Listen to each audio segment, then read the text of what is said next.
Welcome back to some more Door Kickers 2 Task Force North. Today I'm going to be breaking down some more CQB theory in the level called Why We Fight, which is the fourth level and the fourth installment in this CQB theory playlist. If you haven't yet seen the first 3 episodes, I'd encourage you guys to go back and begin with those. They kind of set the foundation for what we're going to be doing here today. Full disclosure, I have seen this map before. I do know where some of the threats exist. I am still going to attempt to treat it as though it is a blind run so that we get the most out of it possible. First things first, we see that we have a big center area right here, and we have a separate structure altogether, and then we have a very large fatal funnel running here, here, and here. So those are like big open danger areas, and we have to be very cognizant of how we position our assaulters in those areas. Our mission today is to perform a hostage rescue. This is the first planned hostage rescue of the Door Kickers series, and the first time that we're going to change up our tactics in order to extract a hostage rather than eliminate all of the terrorists at a particular location. We know that there are enemy combatants in the area, and then by just looking at the breakdown and the layout of this map, I can make some inferences about where I think hostages might be located. I see a locked door here, locked doors here. So those are locations that I'm going to be looking to go and retrieve a hostage. We have 2 different breach points. We have an option to enter here and an option to enter here. We have a locked gate here, which doesn't really play a huge factor but could take us some time to get across. Bottom line though, because we're coming in with only 4 assaulters and we have these big long axes, I do not want to split my assault force into 2 groups. I would lose command and control of those 2 groups, and it would be very difficult for them to communicate real world across these 2 spaces, and there's just a lot of risk associated with them clearing towards one another, especially if both are in contact at the same time, and it could just really turn into a complex situation. So instead we're going to stack everybody over here. If we look at everyone's kit, we have a mix of flashbangs, we have wall charges now, we also have those little lock poppers, those slap charges, a good mix of flashbangs, some ballistic, or correction, some mechanical breaching equipment as well, more frags. This guy didn't have anything. We'll bring a spy camera just so we have one with us, and then another wall shot. So 2 wall shots, a spy camera, and a dynamic hammer. So multiple methods of breaching, a method of building situational awareness. We're not min-maxing. We're not going all in on one tactic or strategy. We're bringing enough different ways to solve problems that will be successful regardless of what we encounter.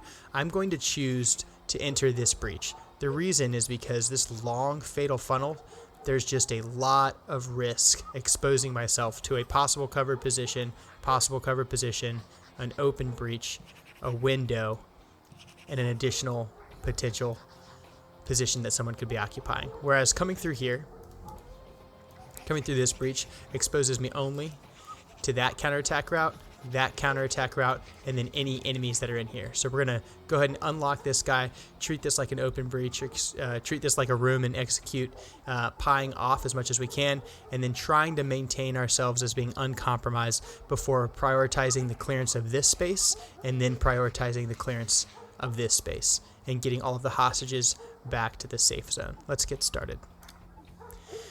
All right, here we are, 4 assaulters stacked on the outside. We know that we have a flimsy door that is locked. We're going to pull security on that door with Drummer.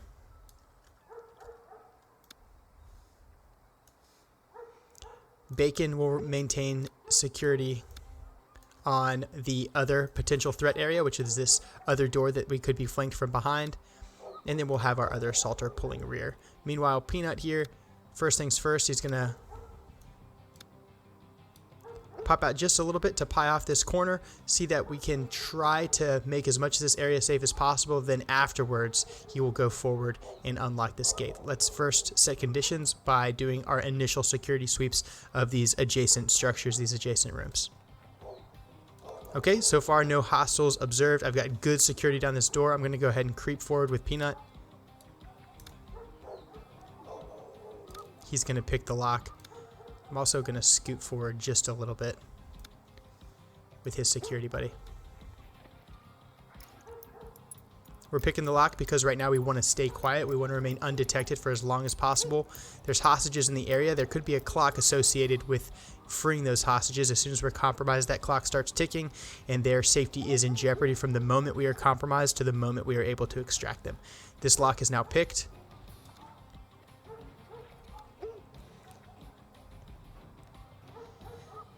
All right, now we are going to go ahead and attempt to get some situational awareness. Where is my camera at? There we go.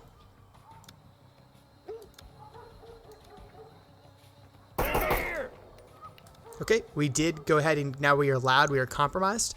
Unfortunately, that means we are going to have to speed up the speed at which we move. I am glad this guy's dead. That does mean, though, that a counterattack may be coming from this direction. We're going to maintain security on that door. We are still going to come around here and get a camera under this door. Since we're compromised, though,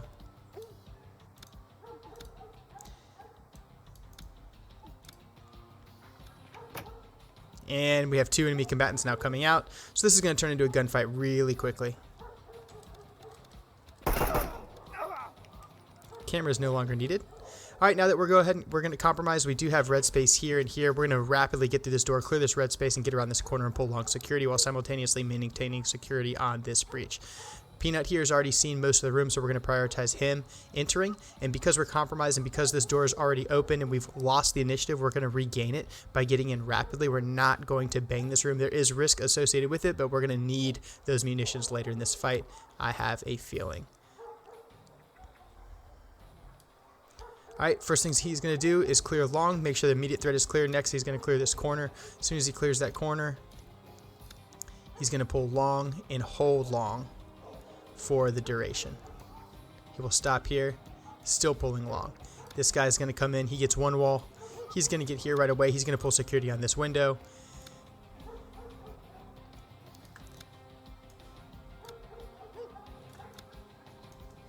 And execute.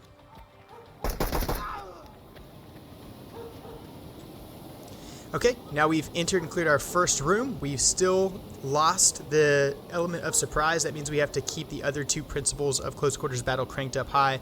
That would be speed and violence of action. I've said before that speed is not the time at which you clear through this entire structure.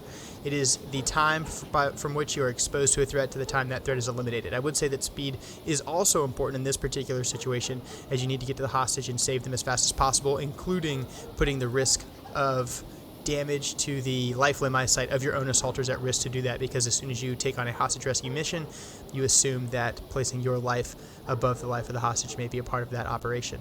Because we've assessed a hostage location may be here, we're going to prioritize the clearance of that.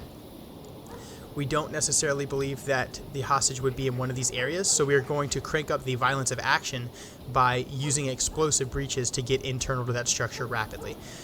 While we do that, we are going to continue to set conditions by pulling security long so that we are not counterattacked, maintaining security to our rear so that we are not flanked, and then pulling security on these breach points so that we are not attacked by enemy exposing themselves by coming out of the breach to try and disrupt our plans.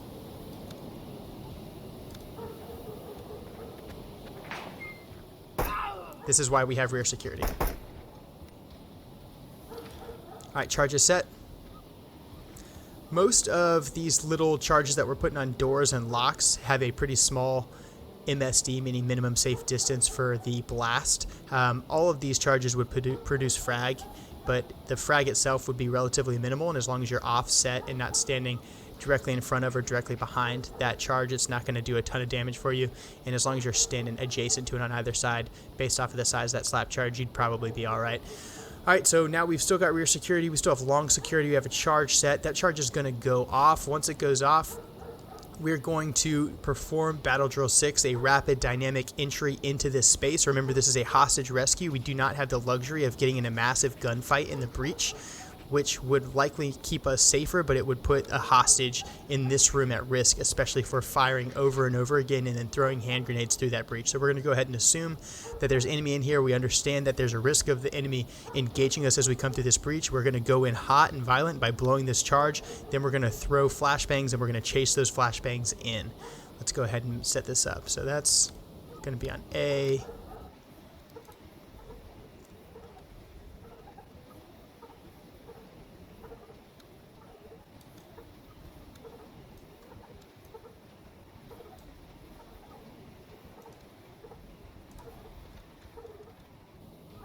All right, we've got everybody stacked up nice and close. We are right in front of the fatal funnel. Frankly, I'm just not really good at controlling these characters. I would realistically have them stacked appropriately so we're not all crowded right here around a charge that's about to go off, but I don't think there's any damage associated with that charge in this game.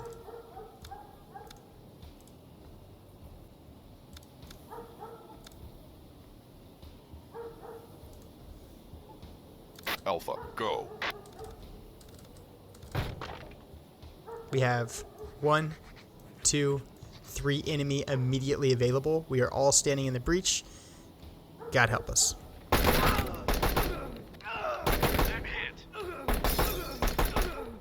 Okay, that actually went much better than I thought it would, mostly because we planned Battle Drill 6 well. I didn't get a flashbang in because we were all standing in front of the breach. We know we don't employ handhelds while we're standing directly in front of the breach. It's a good thing we made that decision, because had we done it, we would have been paused in the fatal funnel and taken casualties as a result. We killed one enemy that was coming from our flank because we had one assaulter dedicated to rear security. We still have one uncleared space, but we have security on that space by placing this assaulter here. We have security on what looks to be a hostage, but we have not cleared his entire room. And remember, just because this guy's dressed as a hostage doesn't mean he necessarily is. He could very well be an enemy combatant that is disguised as a hostage, or could be a hostage who is wearing a suicide vest. This assaulter managed to take out several enemy combatants on the way to his point of domination. He now has 2 breach points. Of concern is this window, which can almost see him, and he cannot see it very well right now. He's also got this breach point and this breach point. With that in mind, we're going to get this room really clear as fast as we possibly can so that we can reinforce this guy. Unfortunately, this is looking like it's going to have to be a one-man clear. So we're going to offset our boy.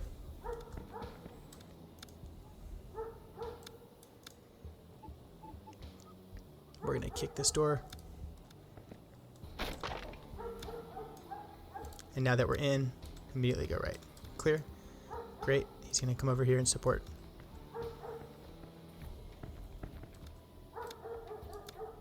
So now we have one assaulter dedicated to this breach, one assaulter dedicated to this breach, this assaulter dedicated to getting inside and securing our hostage. We have, good thing we have security on this door. Looks like we're taking a counterattack.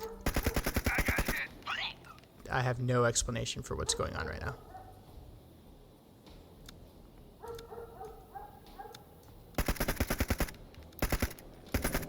Oh, he's blind firing. That's what's going on. That's a window, not a door, this game. Roger that. Okay, unfortunately now we are down an assaulter. This guy is at extreme risk, so we're going to go ahead and fall back. We can't save the hostage if we can't save ourselves.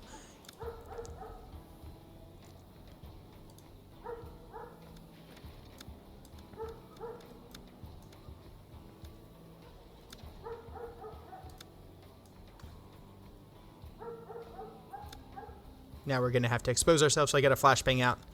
This is a very dangerous move.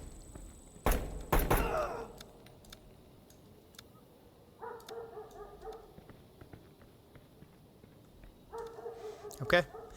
Set conditions by employing the flashbang. Use the flashbang to assault this guy head on. We're not able to engage until we were close because he was blind firing. We weren't able to take him out. Unfortunately, we are down an assaulter as a result. And now I have one assaulter pulling security on 2 doors in a very dangerous position.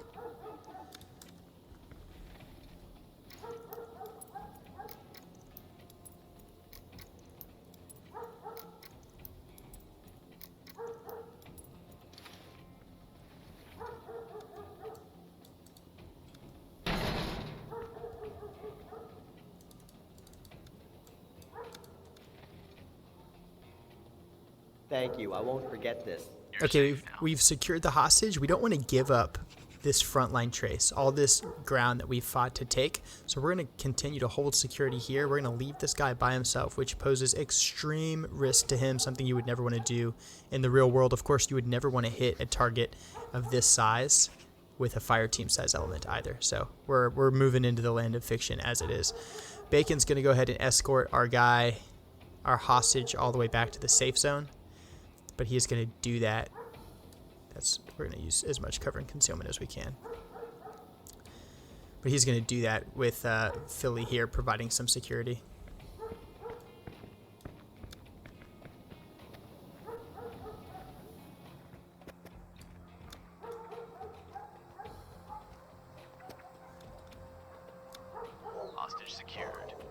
Okay, one hostage is secure. Philly's got long security, so we can go ahead and move across and bound our way back.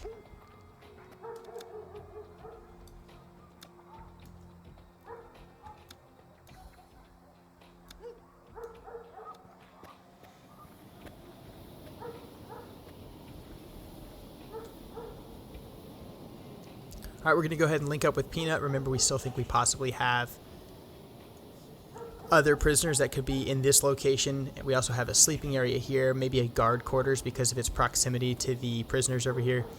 Based off an open breach, we have to make a decision, right? Do we go straight into the prison, or do we take out what we think are other threats prior to getting into this location? What I would say is that we are going to be unable to fight to and free these guys while constantly taking a counterattack from that direction, and because of that, I believe that it is wiser to enter and clear this space first prior to moving to what we believe is the prison. So with that in mind, we have a decision to make as far as where we clear down here. My instinct kind of says come in this direction because I don't want to fight across this hallway, but I do see an open breach. So I might have an opportunity to flow straight across this area and into this space, which is very dangerous, but if we prep it appropriately, it might just work. Let's give it a shot.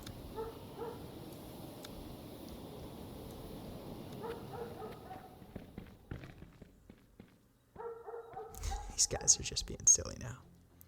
All right, you pull rear.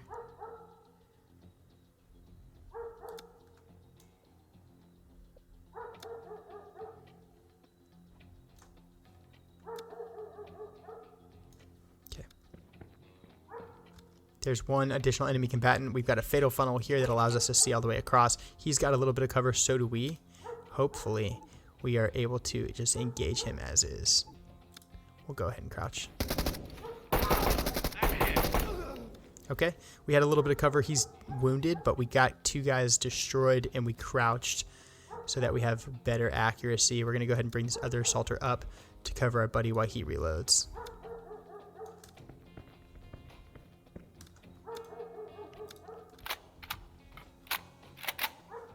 Fresh mags in all the way around. This space still has not been cleared. This room has not been cleared, although we've killed two enemy combatants there. We're just about ready to start setting conditions by flowing across. I wish I had a smoke, but I don't. Before we're going to go across, I am going to clear this little dead space. Okay, so that's clear. We're going to focus on just clearing this room, pulling security on this door and this door.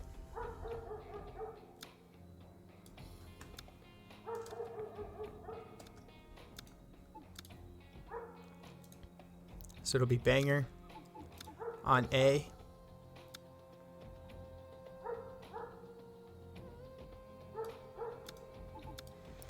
So we can already see straight across. Remember we talked about Battle Drill 6 and how to pie off rooms? Well, we're not even in this fatal funnel, in this hallway, the corridor that separates these two spaces, but we've already cleared roughly 40%, maybe 35% of this space. The biggest threat area that remains is this. So the first assaulter I'm going to commit is going to come straight across and then fight his way down here and end up pulling security on another door. The risk of that is he's going to have a door to his back. That means the next assaulter that goes in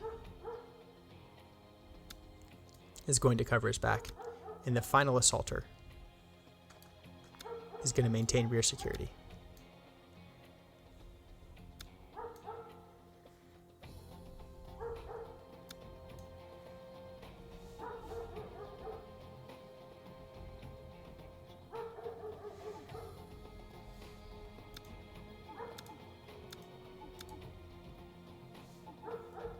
Okay, and here we go. Alpha, go. Bravo, go. All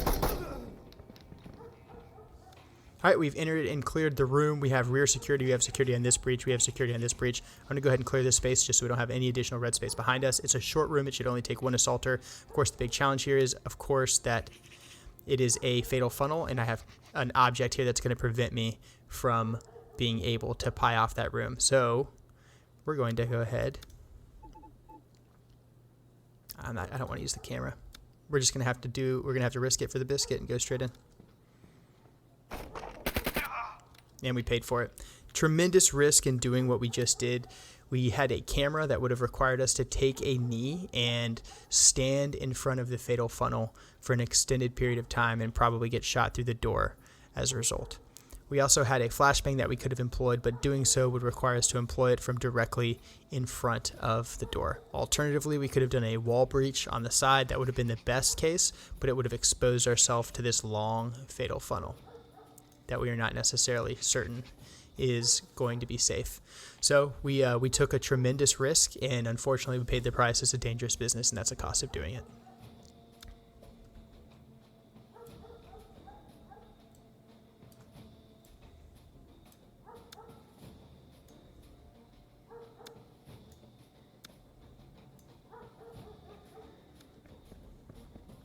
All right, as I now look at this threat, I'm looking to just regain security and slowly pie off this corner. I know that there's an enemy combatant in there, and he's now been engaged safely as a result of pieing it off. We are going to go ahead and change mags. Rapidly reestablish security on this breach. Now set conditions. Start working our way through here. First things first.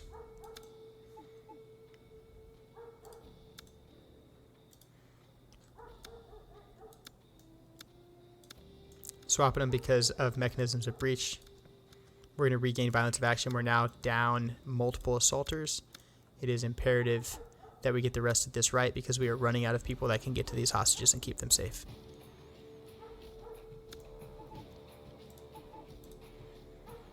Okay, we are going to try to combat clear the next room by pieing it off. There is risk here because there's always risk in everything we do. I talk about risk as a calculation. And the risk of performing Battle Drill 6 or a dynamic entry into this room is, of course, we take more casualties. And earlier in the fight when we had 4 assaulters, taking a casualty was a cost of doing business, and it was, something that you don't want to do, but something that you have to accept as a result of performing a hostage rescue mission. Now that we're down to 2 assaulters, taking a casualty means we are going to lose the ability to accomplish the mission, which is unacceptable. So to preserve the mission, we will perform combat clearance and work to pie off and slice this room down to a safe level so that we can destroy all the combatants in it and then still get to what we think are hostages located in the northeastern corner of the map.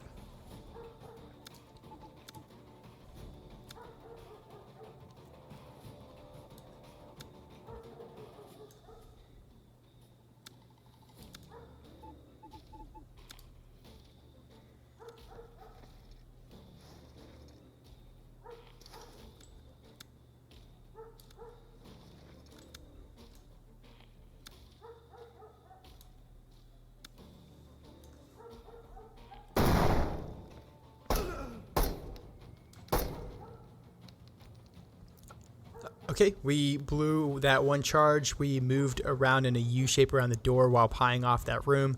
It looks like there was one enemy combatant that was deep, and we engaged him safely from the standing position, eliminating all of the enemy that were on the site. We didn't lose any hostages. Apparently, there was only one hostage in there, it appears, and we accomplished that mission. The total time was 2 minutes and 32 seconds. This was a pretty challenging one. I think it's only going to get more challenging. We learned a lot as a result of doing it.